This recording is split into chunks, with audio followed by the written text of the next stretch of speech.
Good evening, everybody. How are you? Good. Welcome to the spring lecture series for 2024. As I think most of you already know, but my name is Carrie Soden. I'm the Director of Archaeology and Research here at the National Museum of the Great Lakes. As always, thank you to all of you for signing up, showing up, logging on. Don't forget, you can always donate at nmgl.org/donate. We are going to start tonight with a few words from our Executive Director, Kate Fineski. And she's coming. You're good. It's no yargle. Go back. Hello, everyone. Those of you that have been to the last one kind of know the spiel a little bit, but I do want to welcome you here to the National Museum of the Great Lakes. We are so excited about the lecture that we're about ready to hear. But I'm here to talk to you a little bit about our growth that's going to be happening. This month, we're going to be breaking ground on a 5,000 square foot expansion here at the National Museum of the Great Lakes. It's going to add increased permanent exhibit space that will connect the museum, the interior of the museum, to the pilot house of the St. Mary's Challenger. So if you ever wandered the grounds here in the museum, over the past couple of years, we may have noticed that we put a pilot house over there on the grounds. The pilot house is from a vessel that's thought to be the world's longest sailing vessel. World's longest. 108 years, the St. Mary's Challenger plied the Great Lakes, and the hull is still operating as a tug barge. Really some fun stories I can tell around that, but you're not here to listen to me, right? So permanent exhibit space that will connect to the pilot house, dedicated space for temporary exhibits. So this space that you all are sitting in right now, this is divided into half when we have our one temporary exhibit. This space is our temporary exhibit space. It's our programming space. When we have field trips here, it's our lunchroom. It's our board meeting space. It's a room rental. It is our staff overflow. It's our office space.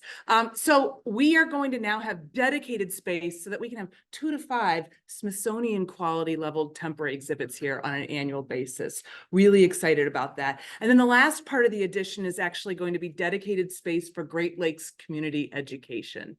And that's where we're going to be able to bring folks in here, young and old, like we're doing right here, and start to have more conversations about the Great Lakes. Our hope is that we become the place where all Great Lakes conversations happen.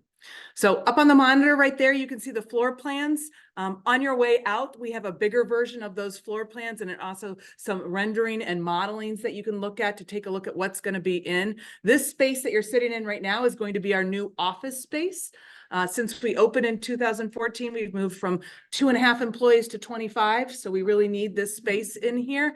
And what I really want to encourage you all to do is visit nmgl.org/thesecondwave. If you scroll down, you'll get to see a fly-through animation of the new space. And we'd love for you to check it out. Enjoy the rest of the evening. Thank you for listening to me. Thank you for coming. And we're excited about this expansion.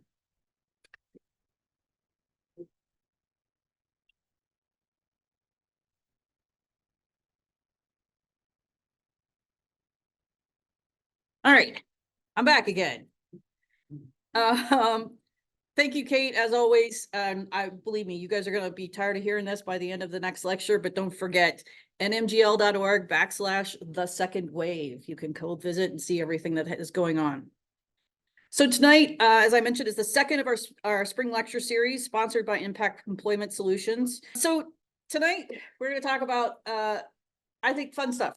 I actually have something prepared, not off the stuff. So the Great Lakes in the 20th century had a history of degradation. Tonight, we learn about how science is helping us to improve the physical, biological, and chemical ecosystems of our lakes. Designated on April 25th, 1974, the Great Lakes Environmental Research Laboratory was established to provide a focus for NOAA, the National Oceanic and Atmospheric Administration's environmental and ecosystem research in the Great Lakes and coastal marine environments. Here with us tonight to help kick off their 50th birthday, which I might add is one day before our 10th birthday, so we can kind of all celebrate together, is Jennifer Day. She serves as the Great Lakes Regional Coordinator for NOAA, where she oversees internal and external agency collaboration and partnerships, policy and planning on the Great Lakes through a team of 23 internal staff and external NOAA partners. So we welcome Jennifer. All right. You're gonna go on. It's okay. Yeah. Just pulling you up here. All right. There you go. All right. So happy birthday. Happy birthday to us at NOAA's Great Lakes Environmental Research Lab, and happy birthday to the Great Lakes. Oh, right. Sorry. Yes, I'm going to be like wandering and they're going to be like, Jen, in front of the camera. So good evening to everyone here tonight, and also good evening to those who are online. Oh, Just gonna do that. There you go. All And right. yeah, move your toolbar here. Nope. Sorry. All right, there we go. All right, very good. So, oh, what do I hit to advance? Under control here tonight. There you go. Now you'd be fine. Okay, can I hit like the down, or do I hit the? Okay, very good. So, thank you all for coming tonight. And how many of you before tonight, or even before that introduction, have heard of NOAA, the National Oceanic and Atmospheric Administration? Very good. I have a feeling this is a very educated audience. So that's good to know, because usually when I give presentations, I bet out 4% of the people have actually heard of NOAA. So we're working on that. How many of you have heard of the Great Lakes Environmental Research Lab? Slightly less than that, but that's good. That's why you're here. So we're going to learn a little bit tonight about what we're doing and why we exist. So tonight I'm going to talk a little bit about the Great Lakes, the history of degradation that we've had, why GLERL exists, and who we are and what we do and who we partner with to do all the great work that we're doing to help restore and protect our Great Lakes. So I'm sure a lot of you have probably seen similar slides to this one. The Great Lakes, wow, 95% of the US fresh surface water and 6 quadrillion gallons of water. I mean, that's a huge amount of water. And one of the things I like to always to help people and help put it in perspective is that if you were to lay all the water out in the Great Lakes on the continental US, it would actually cover the US by 9 feet of water. That's how much water is in the Great Lakes. So it's a massive amount, and it's something that we really need to protect. It always amazes me when I talk to people, not just here in our region, but across the country, and they just don't have that appreciation to what a fabulous natural resource we have right here. 94,000 square miles in area, tons of flora and fauna, which I know we probably, most of us all love, 170 species of fish, 2,340 miles. That's the length of the St. Lawrence Seaway. And also people don't really understand how big that is.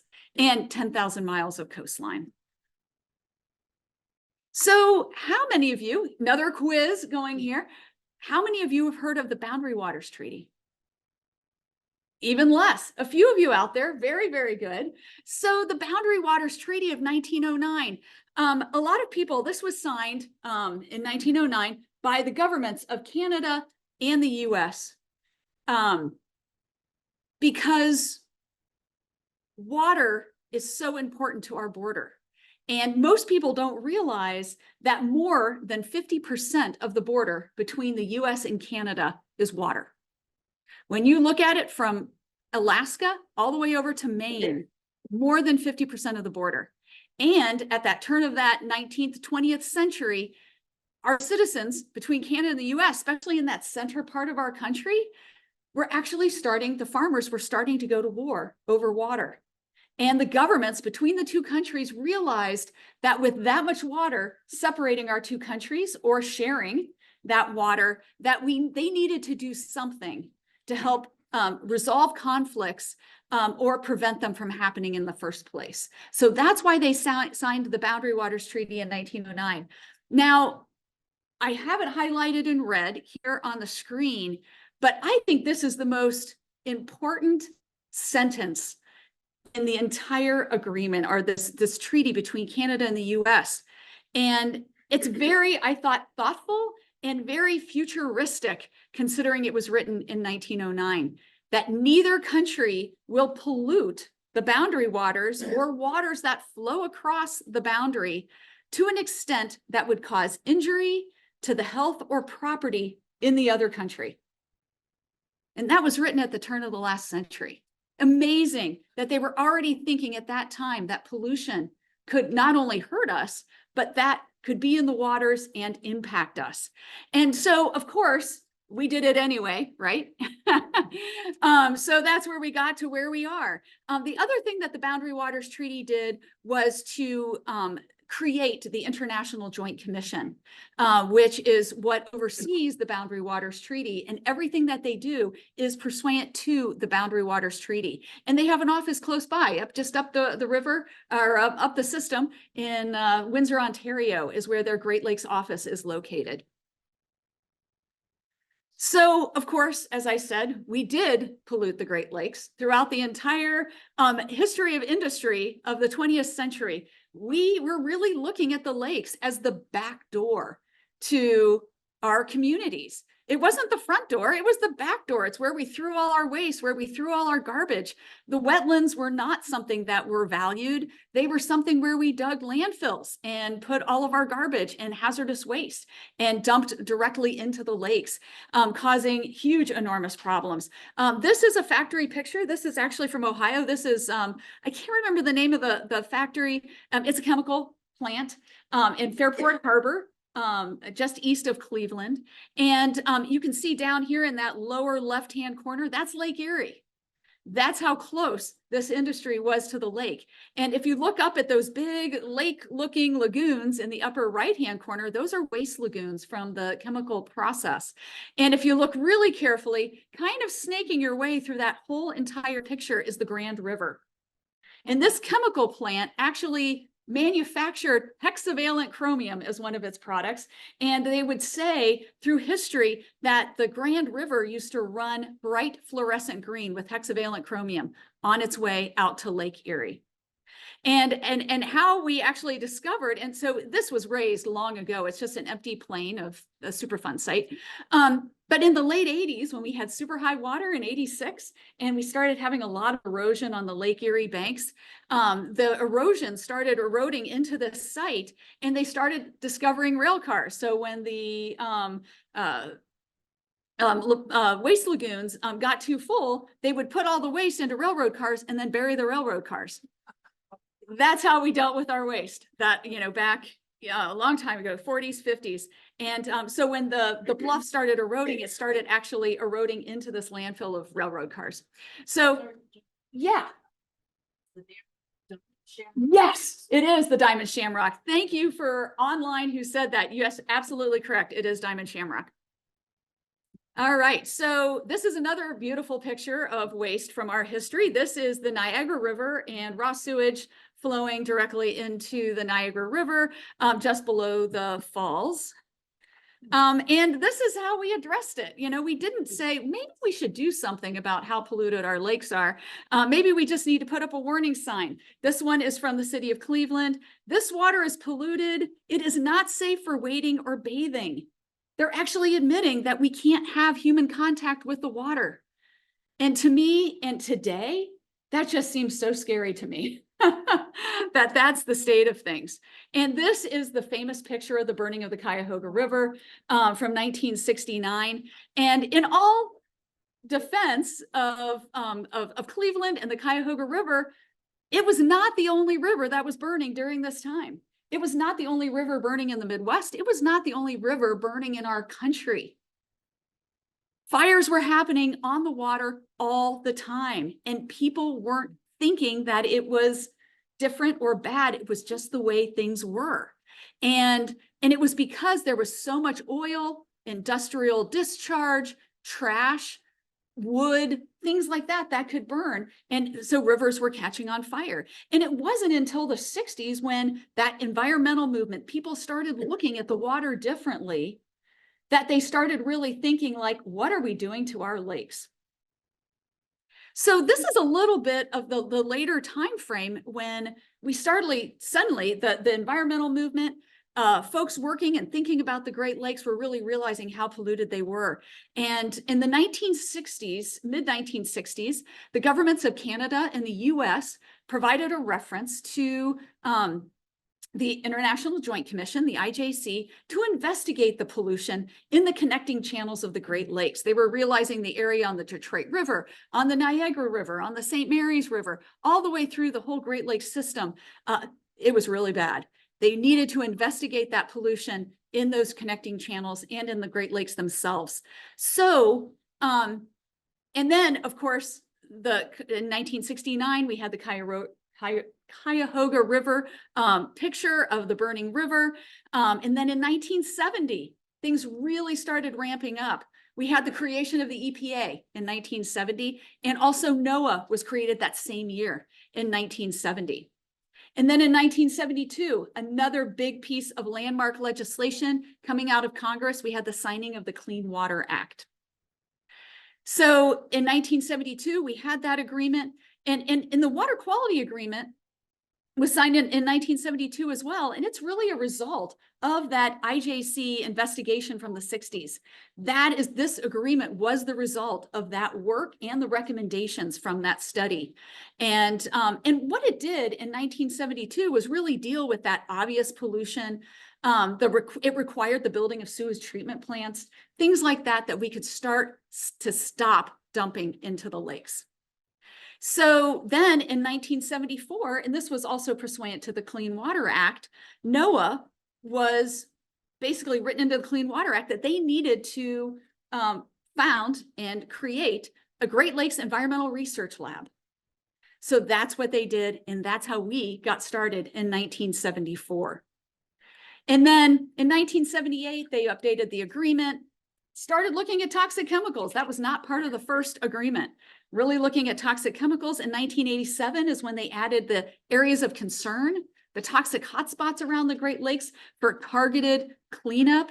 And then in 1912, we also reviewed and renewed the agreement and added in things that again, what are we missing out of this agreement? How do we add it in to continue our work to restore and protect? We were able to add in invasive species, climate change impacts, and also the role of science. So these are where where we were and where we've come. And NOAA and our Great Lakes Environmental Research Lab since 1994 has been with this process the entire way. So GLERL, as we like to call it, is NOAA's freshwater research laboratory. It's the only one. NOAA has 3 specific wet research labs. 2 are on the oceans, 1 is here in the Great Lakes. And we are focused on integrated research around that physical, chemical, and biological interactions that are going on in the Great Lakes. And just to give you, I got to give you the eye chart, the organizational chart for those of you who don't know, that NOAA is, we're not an independent agency. We are part of the Department of Commerce. So we're under Commerce. And NOAA itself, just to give you a little bit of a feel for how NOAA operates, we have 6 major divisions. And a lot of people don't realize how all those divisions, because they kind of operate independently, how they all fit together. So for example, one of our divisions is the National Weather Service. A lot of us know the National Weather Service. A lot of people don't know it's part of NOAA, or it's part of who we work with at NOAA. We also have our National Ocean Service. A lot of people are familiar with our marine sanctuaries, especially as we're building, putting in more here in the Great Lakes. That's also part of NOAA. We have our Marine Fisheries Service. We have our Office of Marine and Aviation Operations. So when you hear about the hurricane hunters going out during hurricanes, that's all part of NOAA. We're the hurricane hunters. That's our aviation operations. And then we also have the National Environmental Satellite Data and Information Service. We also do a lot of satellites we own. We build a lot of the satellites up that do our weather forecasting from satellites, and doing a lot of other science research, which you'll hear about in just a little bit. And then we're one of actually 11 research labs as part of NOAA across the country. But again, the only one dealing with freshwater and dealing with the Great Lakes. So this was our establishing order. This is what we were originally asked to do back in 1974. The Great Lakes Environmental Research Laboratory shall conduct research directed towards an understanding of the environmental processes in the Great Lakes and their watersheds.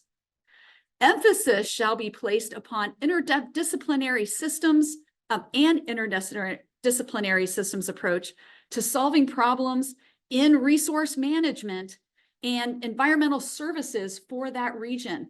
So it's setting out from the very beginning, back in 1974, not that you will be a research lab and you'll do science, but it has to be applied science.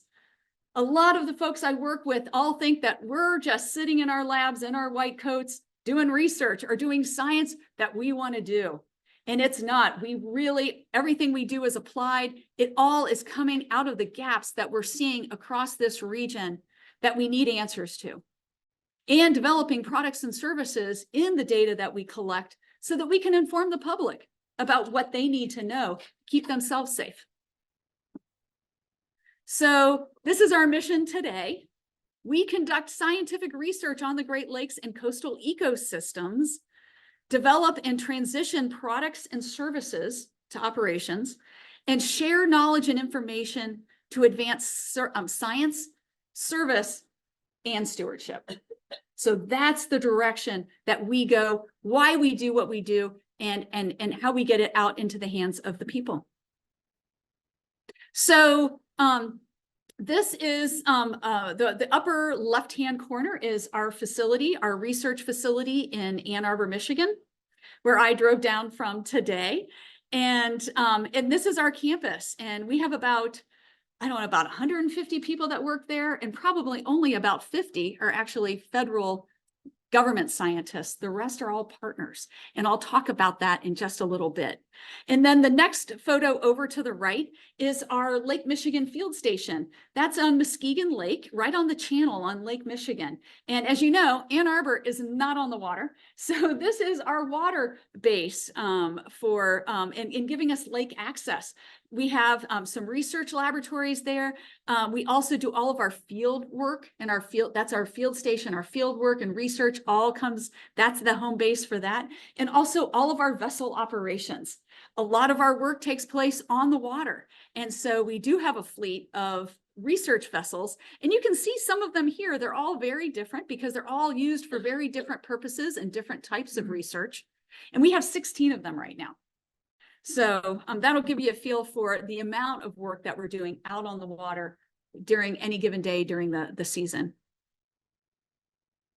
And we also serve, as I was saying, as kind of a physical and virtual hub for the Great Lakes region and actually the nation on the Great Lakes. As I said, we have about 50 federal workers, scientists that sit in the lab, but we also share it with a lot of our different partners. It's a great location here in Ann Arbor. The area that we're in, it's very central to the whole region. We're very close to the Detroit airport. It's an hour flight from DC. It's an easy flight in from the rest of the region. So we end up holding a lot of Great Lakes conferences, meetings of our intergovernmental partners, seminars, workshops, all sorts of things. And we have great meeting space there to become that kind of hub for activity. So this just gives you a little feel of our in-house partners. Now, NOAA does not have regional offices like some other federal agencies do. Like if you're familiar with EPA Region 5 in Chicago, they have a regional hub there for all of their Region 5. NOAA is scattered all over the region. We're everywhere. And we don't have a regional office. So our GLERL lab in Ann Arbor has kind of become a de facto kind of center or hub so that people that are working across NOAA, not even just in NOAA research, also have office space there. And it also helps us to be able to interact with them there. And we also have lots of in-house partners. So you can see our little list there. The Cooperative Institute for Great Lakes Research is located there. That's probably another 50, 60 people. And though they all work for the University of Michigan, and the Cooperative Institute itself is a consortium of lots of different Division I research research academic institutions that we can actually then through that partnership reach out to and partner on a lot of different areas. Really helps us to expand what we're able to work with, work on, and expand that knowledge because we're working with the top people in their fields across that academic area. We also have about 6 Coast Guard folks that sit at the lab. We now have, starting last year or 2 years ago, a Center of Expertise for Great Lakes Oil Spill Preparedness and Response. That's a new center. It's a combined NOAA Coast Guard center for really looking at oil spill response and how we can combine what we do from each part of the federal government to do better at how we can prepare for oil spills in the Great Lakes. Also, the Great Lakes Observing System. How many of you are familiar with GLOS?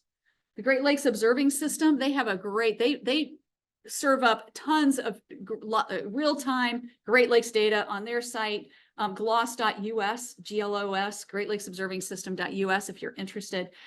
They also have their offices in our building. Sea Grant, we have about, I don't know, 8 different Sea Grant folks also that we really interact with on a regular basis from Michigan Sea Grant that sit in our offices. And also we provide office space to the International Association for Great Lakes Research. And this is what our map looks like. As I said, we don't have a regional headquarters. We have people scattered everywhere across the Great Lakes Basin. And actually, I thought I had circles, but they seem to be missing around our 2 offices in Ann Arbor and then in Muskegon. But you can see that we have people spread out across the region doing very, very different things, but all in support of the Great Lakes. Oh, there they go. Oh, there we go. There we go. Those are our offices. So, in the way we do our work is through, we have 3 different science branches that do all work as alone and also integrated towards the different issues that are going on in the Great Lakes that we need to study. And so our first one is our observation systems and advanced technology. And I'll go through all 3 of these in a little more detail in what we do.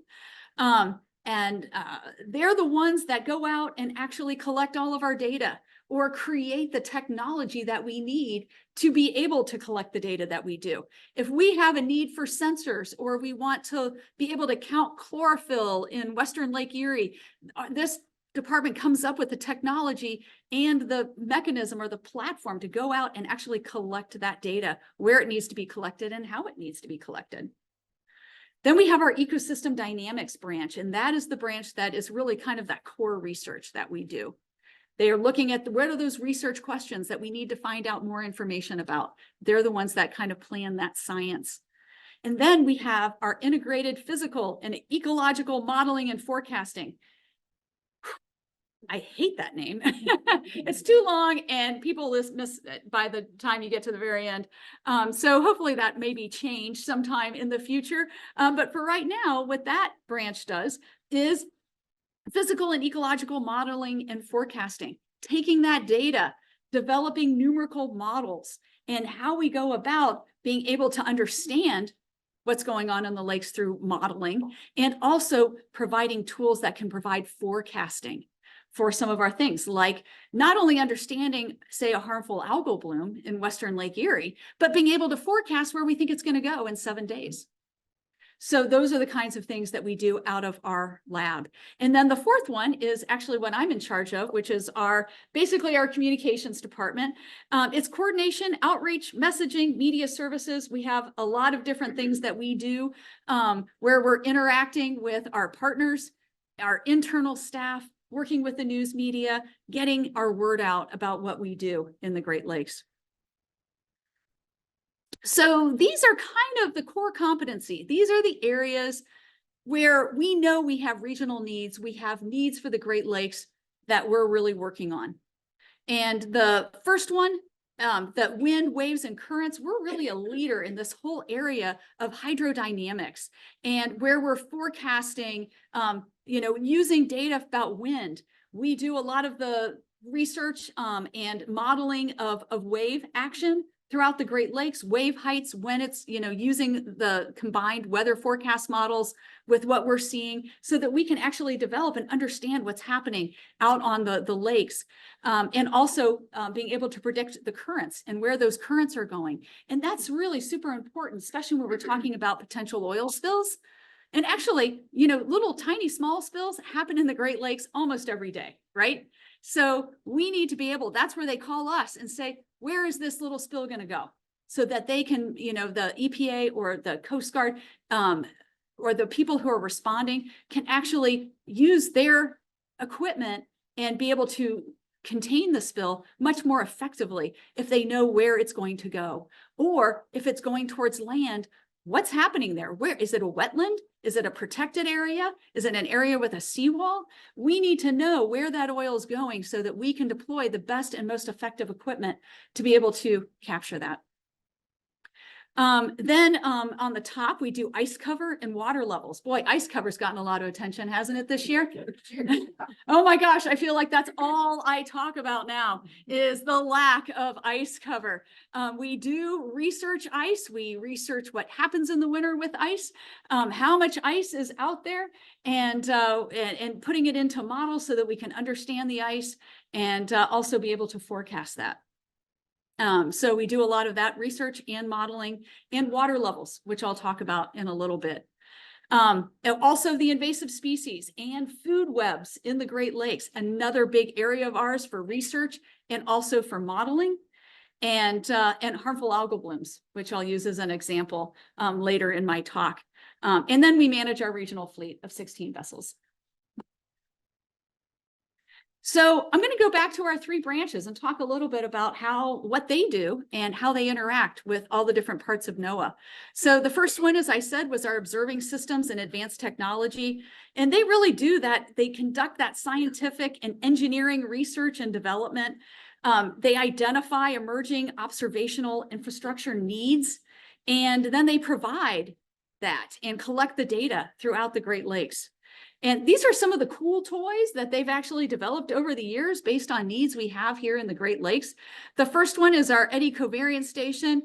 And basically, for the purposes of your crowd, all you need to know is this is what we do to help measure evaporation off the lakes. That was a big question when we're modeling water levels or trying to forecast water levels in the Great Lakes. You need to know how much water is flowing on land and then getting into the lakes. That was easy. That's the easy part. Measuring how much water is actually falling on the lakes, a little more difficult. Measuring how much water is evaporating off the lakes, even more difficult. Without all those pieces of information, you can't actually estimate where the water levels, what they are, why they're where they are, and how we can actually do forecasting into the future. So we now have these stations that can help measure evaporation all over. Again, it was a research question. We don't know what's happening on the lakes. We don't know about evaporation. How do we develop a tool? Where do we put it? And then how do we collect that data? The center thing is another cool toy we have, which is very appropriate for Toledo. This is our ESP, or Environmental Sampling Processor. And this is what we call our lab in a can. And there's a cover that goes over this, and we stick it in the water. And right now we have, I think, 4 of them. We swap them out occasionally, but they sit near the Toledo water intake. And it sits in the water. It can stay there for about 3 months. It sucks in little pieces of water and it processes them right there in the can. And then by text and cell phone, sends it right to the lab. So we get real-time information about what's happening with algal blooms, for example, near the water intake. So we don't have a repeat of what happened in Toledo a couple, 10 years ago, right? So now we have, and that's what happened. We had that whole issue with the water plant having to shut down in Toledo. We're like, how do we know? How do we create a sensor, and what do we need to measure for? And then how do we build that? And then how do we deploy it? So this is what we did. And we did that with a lot of different partners that came with a lot of different pieces of expertise that allowed us to put this together. And then our third cool piece of technology is our mock nest. Oh my gosh, phytoplankton, really small little critters as well in the water. they hang out at different levels of the water, different times of day, temperature, sunlight, all sorts of things. This machine, we wanted to be able to measure what was happening across the whole water column, horizontally and vertically. How do you do that? Well, we spent time trying to come up with this great piece of equipment and develop it so that it can actually open up, be deployed off the back of a ship, and then get that vertical and horizontal understanding of where all of those, the beginning, the very basis of our food chain for the fishery, what's happening. And so we can understand it, so we can model it, and then we can help provide that information to fishery managers. So that's the kind of stuff. Another good research question that came up, I don't know, probably 10 years ago.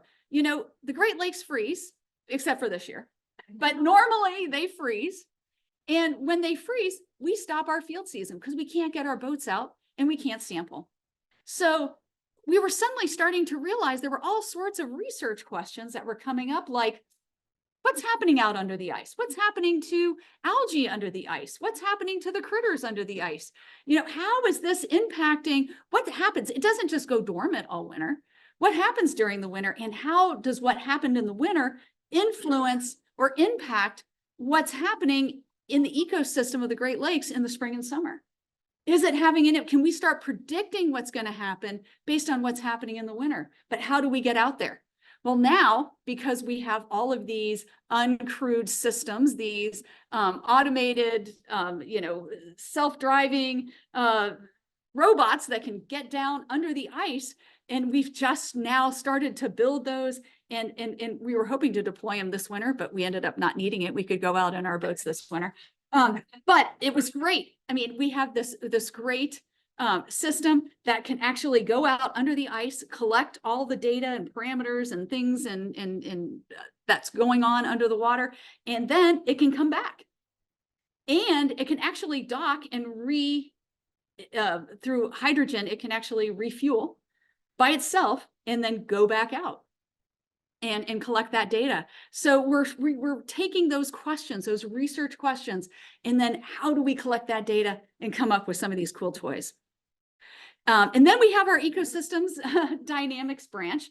And this is kind of where a lot of those research questions are generated here in this group. Those are the zebra mussels. I think they could be quagga mussels as well, but I think they're zebra mussels. But really what they do is they monitor, they analyze, they want to understand, they want to be able to predict changes in the Great Lakes, in our ecosystems. And the work they do and the work that comes out of this group really does strengthen that regional capacity for managing water quality, for managing our fishery, invasive species, and ecosystem health.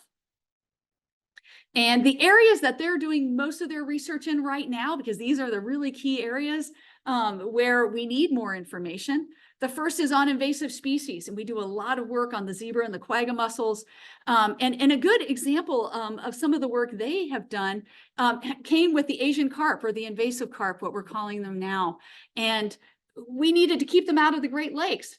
Well, of course, Congress, if you're going to go ask for, millions and millions of dollars, you got to say, why? Why do you need to keep them out of the Great Lakes? What harm is going to happen if they get into the Great Lakes? So that's the research question we come up with, right?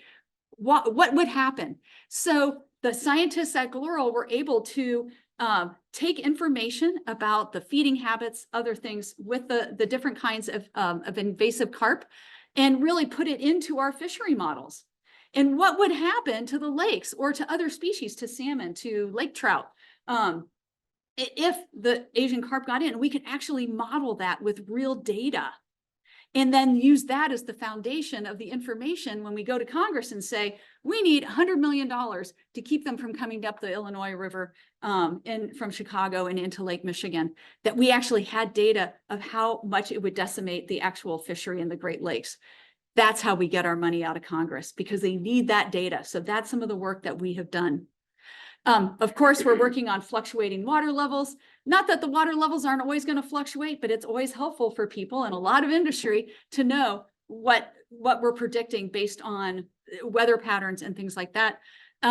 Harmful algal blooms, I'll talk about that in a little bit. Obviously, you guys are probably all familiar with what's happening in Western Lake Erie and also how climate change is impacting what's happening with the ecosystem.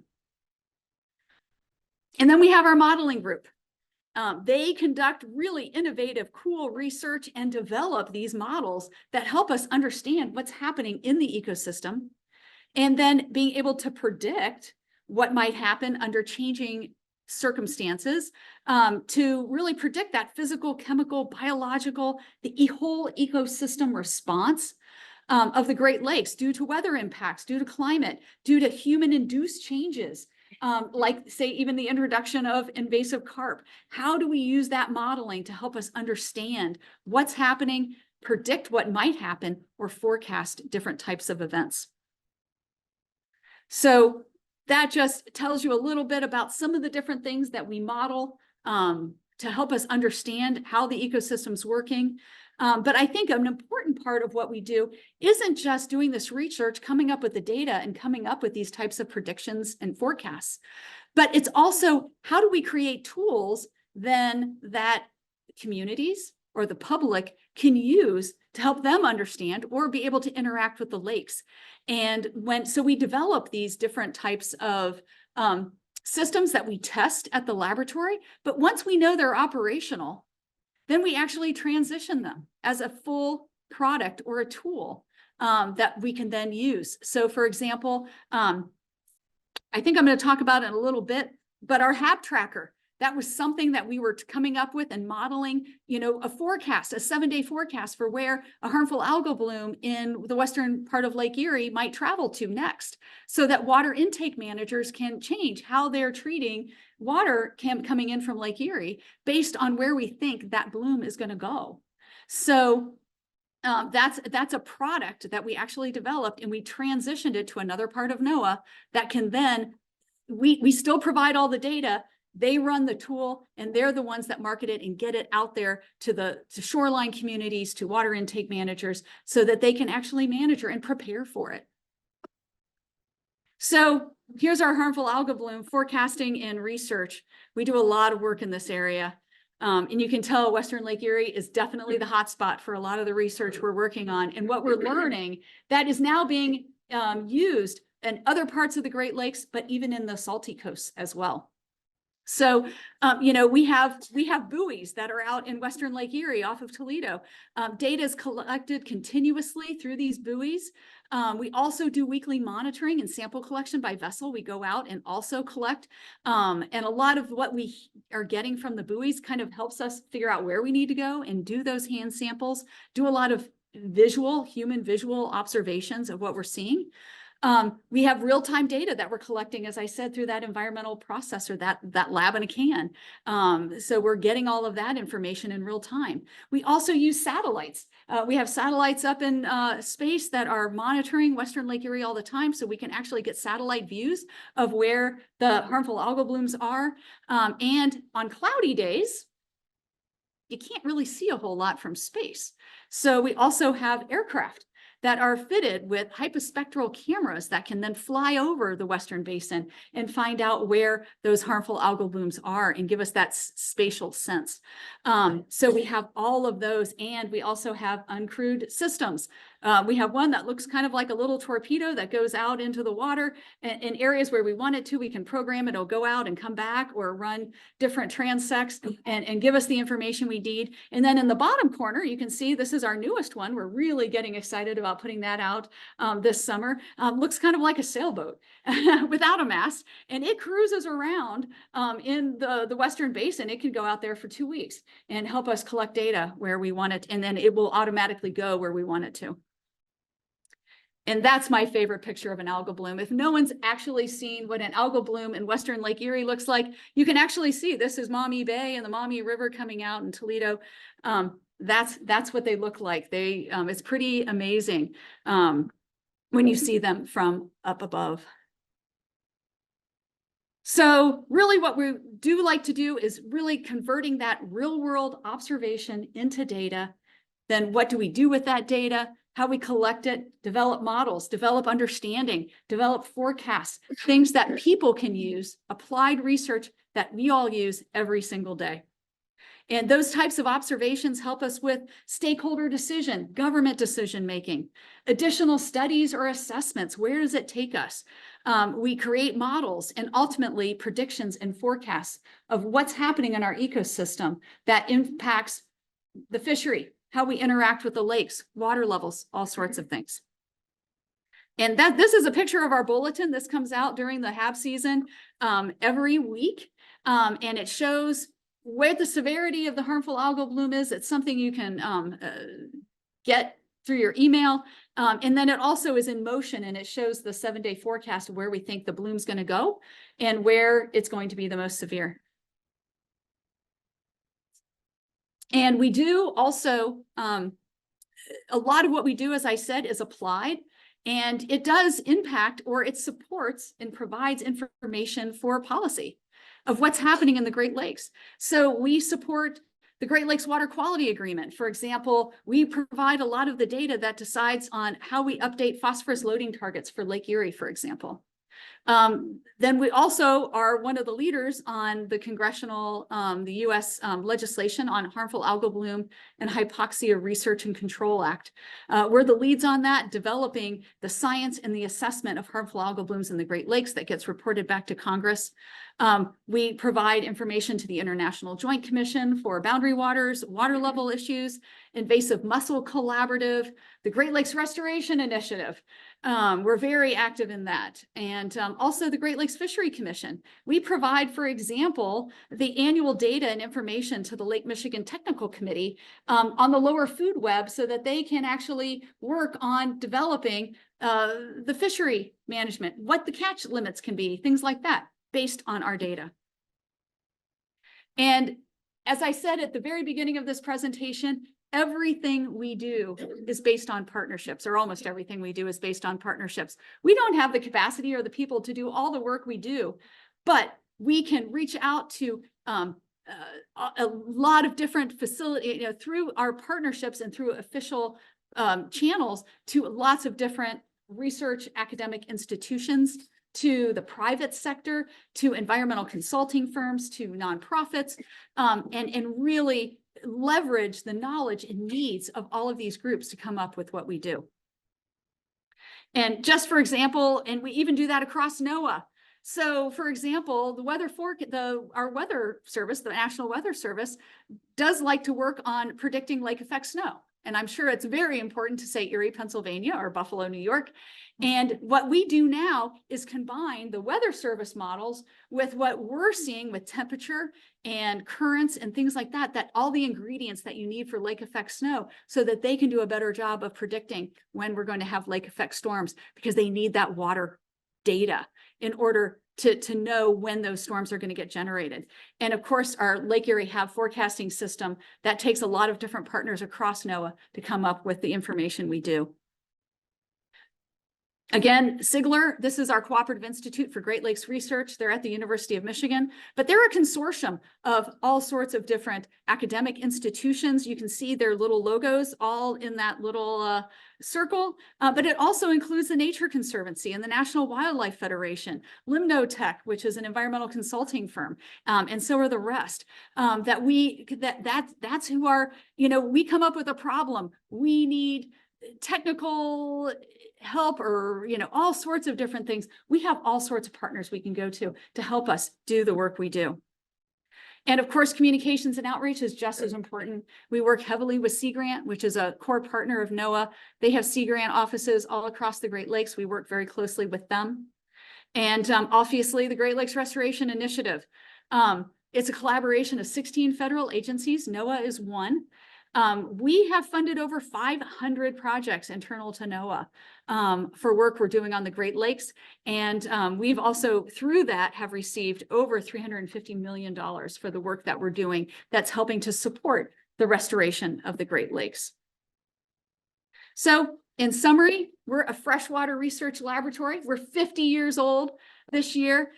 We are a national leader in invasive species research, ecological forecasting, that biophysical modeling that I told you about, providing leadership and expertise in advancing NOAA's freshwater programs, a virtual and physical hub located in our Ann Arbor facility, We also are the key financial center for managing how NOAA interacts with the Great Lakes Restoration Initiative.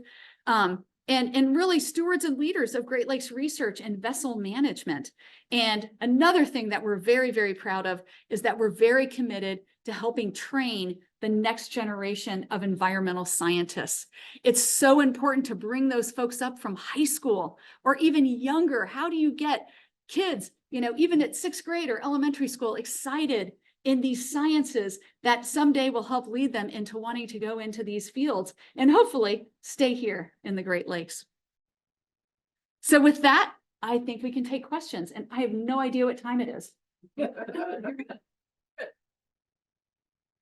start in the room then. Let's start in the room. All right, here in the back.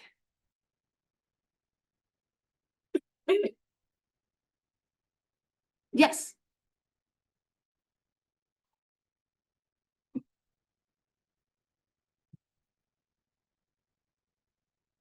Yes, I think we had very much so. And it depends kind of where you are, right? I would say in Detroit River, it was mostly the US, but up on the St. Clair River, up at Sarnia, that's their chemical capital of the world. They were putting in.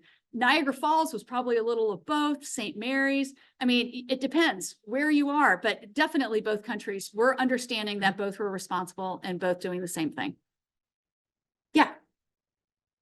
Is it dangerous for human beings to swim in the algal? What's being done to get rid of them? And what's being done to control or get rid of them? Okay. So the first one was, can we swim in a yes, is it dangerous to swim in a harmful algal bloom or an algal bloom? And What are you doing? To get rid oh, of what the are we algal doing blooms? to get rid of the algal blooms and the Asian carps? All right. So first, I think if you were just swimming in a normal algal bloom, it's just kind of gross. So I wouldn't say it's necessarily dangerous unless it's toxic. So one of the things that we're researching is we'll get thick mats of algal blooms, like even in Western Lake Erie. It doesn't necessarily mean they're toxic. And so when those toxins start getting produced is when people really need. So we actually monitor not just for the algal blooms, but whether or not they are creating the toxins like microcystis that then are toxic and dangerous.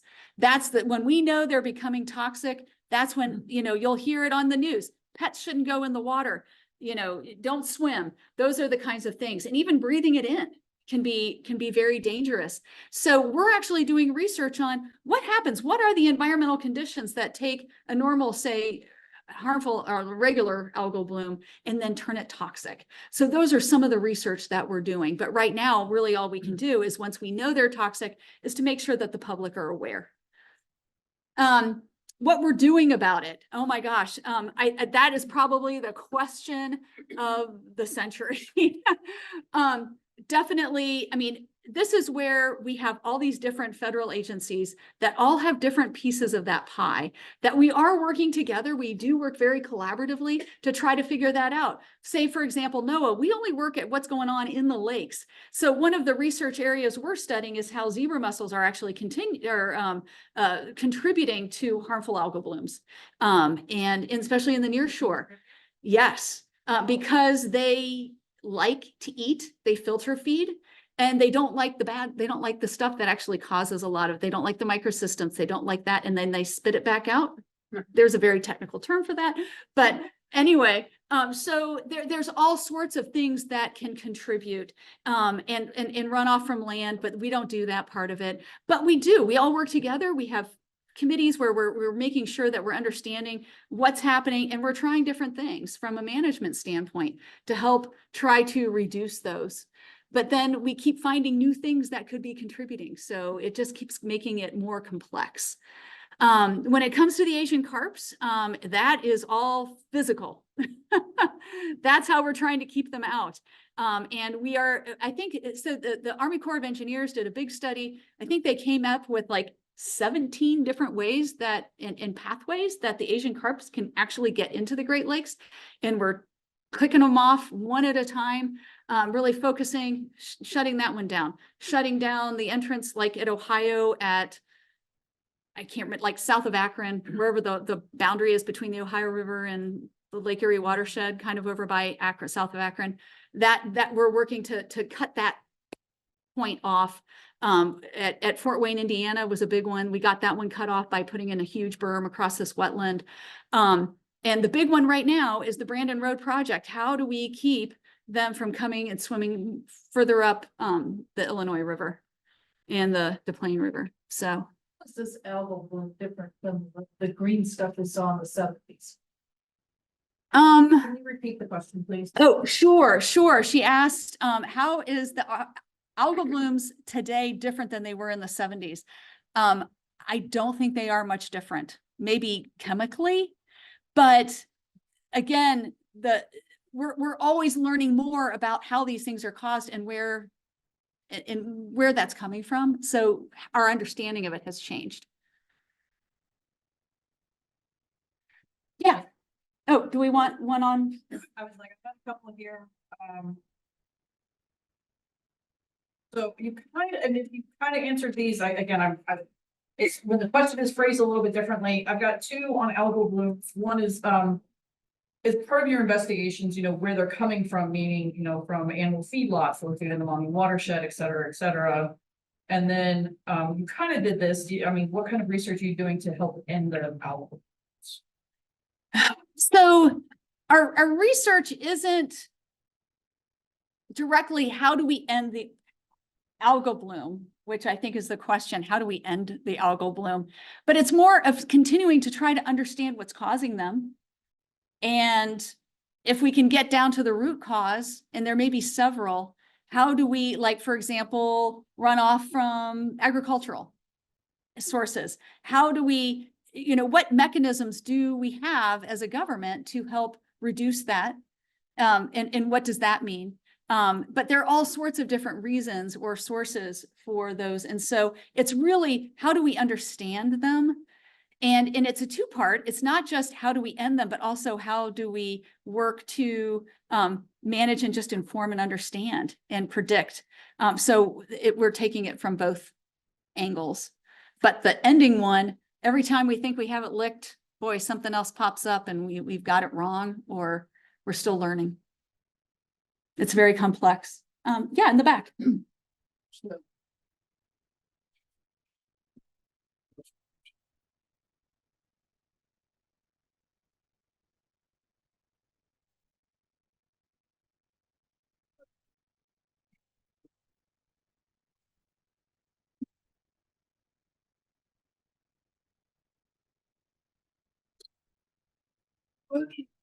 Don't talk to officials.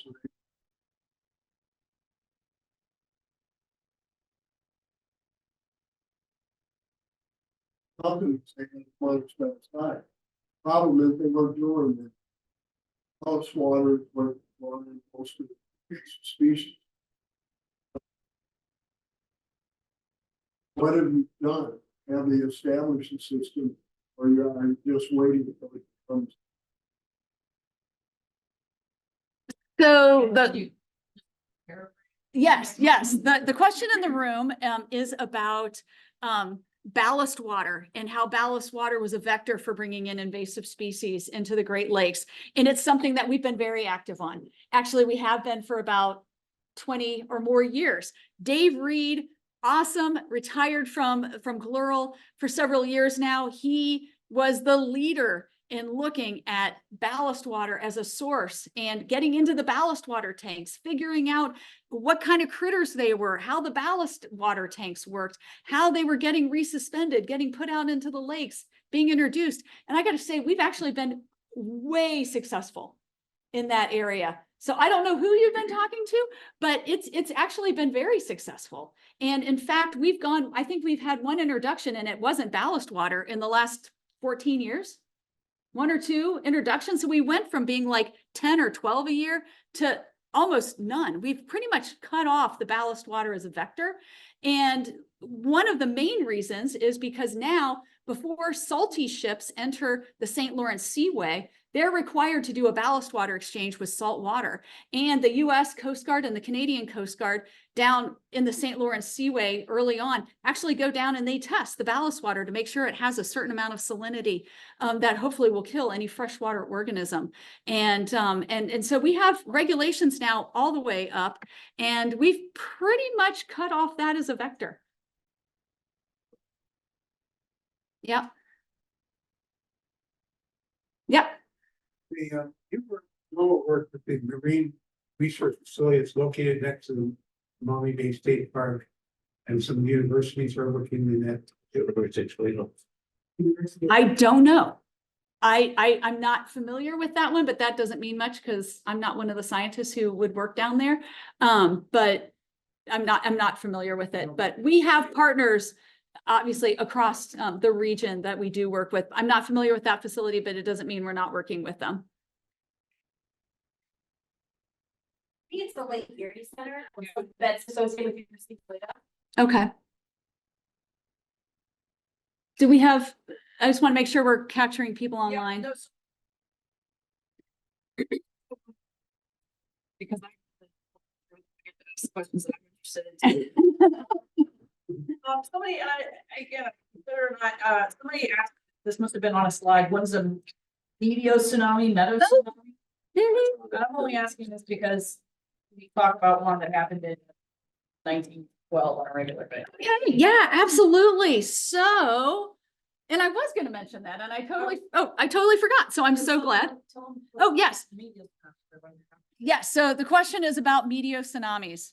So who knows what a meteor tsunami is? Wow. Awesome. Okay.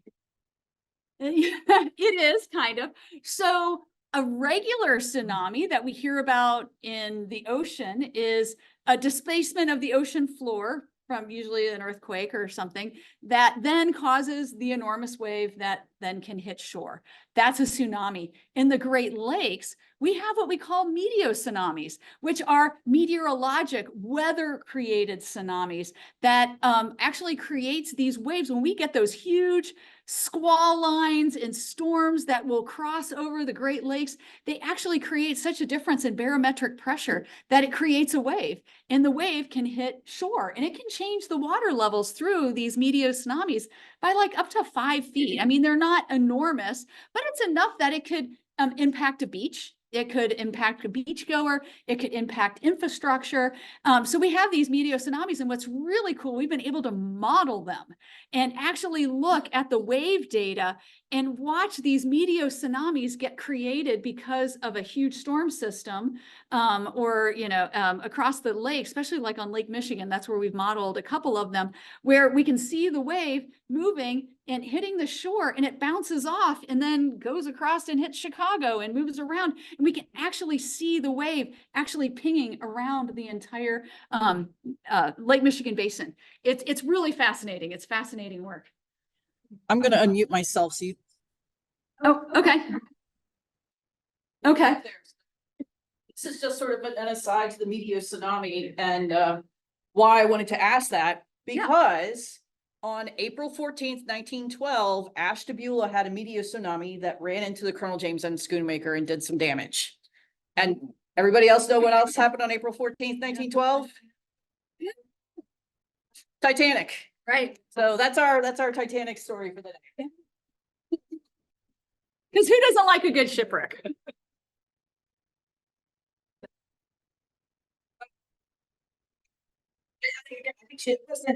They're not gigantic, but yeah. But I mean, if it's a 5 foot, and I think a lot of times when it hits the shore, it's more like a water level rise, but it's enough to do some damage. So yeah, good question. And I did have it on a slide and I forgot to mention it. Sure, over here.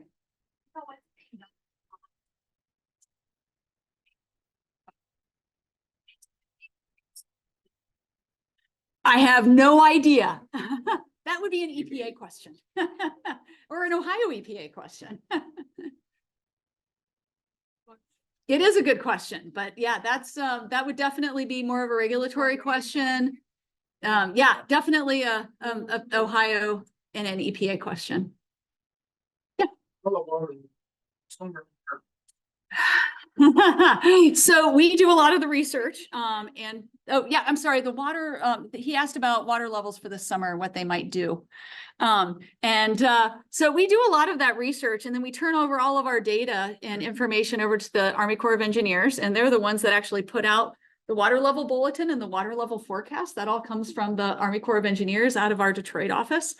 And I haven't looked at the data real recently, but I think they're predicting a fairly normal rise coming spring and summer. So not terrible, considering we haven't had a lot of snow. We may not get that spring rise, but it'll also depend on how much spring rain we get.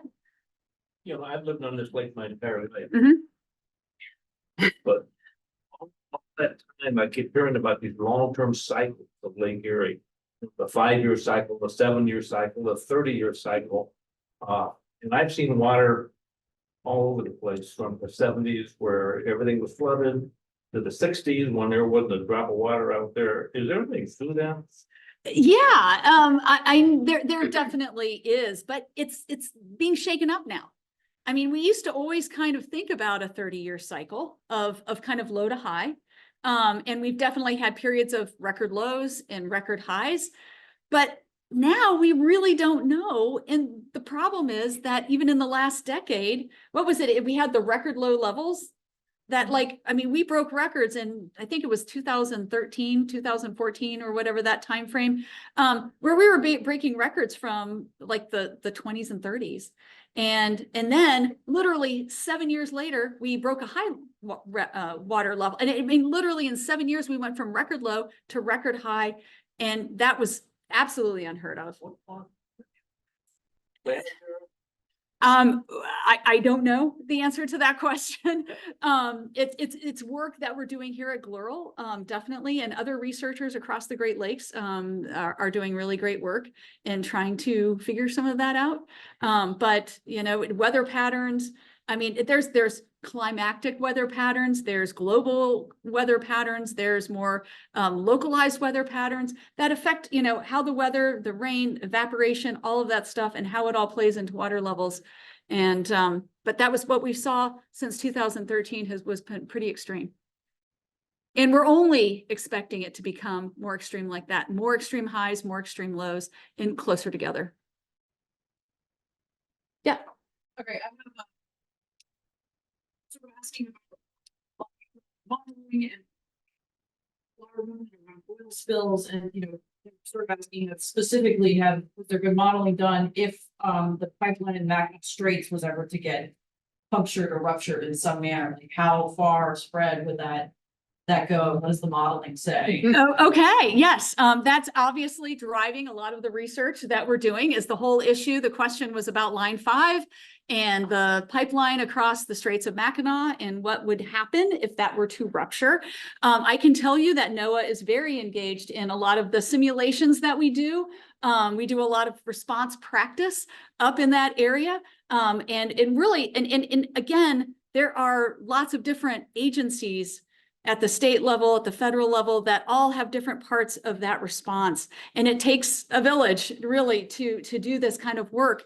One of the things that NOAA does is we're the ones that really monitor those currents. So when we are part of these exercises to practice for a potential spill, we're the ones that go up there, we get our models out, we throw buoys in the water, we try to figure out where things are going. We have coastal assessments of, we know what is going to be impacted on every mile of shoreline, less than that, all in that whole area. So that we know if we are saying that the current might take the oil, you know, because it fluctuates. We have these models that show, depending on a given hour, whether the water's flowing into Lake Michigan or flowing back into Lake Huron and where that's going. So we don't know until we get up there and look at the models and throw buoys in the water and figure out where it's going, so that we can do a better job of responding where we think it's going to go, and also make sure that we're protecting, especially protected shorelines, real ecologically sensitive areas and things like that. So that's kind of the role that NOAA plays in that, but we definitely are a partner in those responses because of that. One more?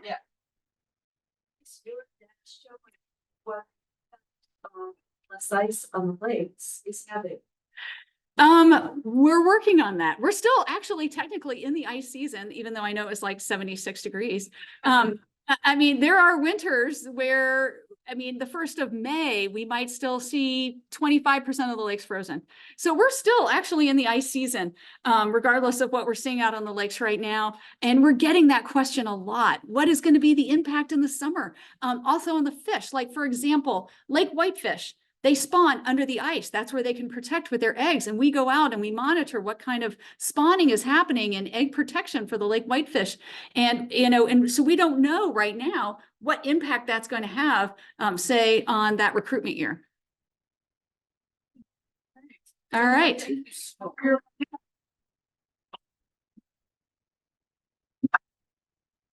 Thank you. This has been super interesting and I hope a lot of fun for all of you. Thank you guys as always for coming. Next time, which is, I didn't even write the date down. Good thing. May 2nd. It's a Thursday. We did put it off by a day. Desiree Cooper will be with us to uncover the forgotten story of Detroit's other Rosa Parks. Her name is Sarah E. Ray.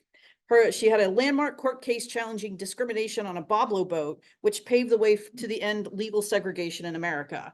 So this is going to be something really fascinating. We're very, very excited to have her. So if you haven't signed up yet, do so soon because I think this is going to be a quick sellout.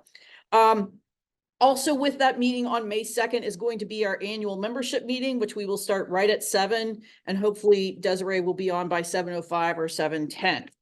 I want to thank again Impact Communication Solutions for Impact Communication. Sorry, that's a place in Cleveland. Impact Employment Solutions for sponsoring our lecture series this spring. Please don't forget, for those of you that aren't members of the National Museum of the Great Lakes, you can always join at nmgl.org/membership.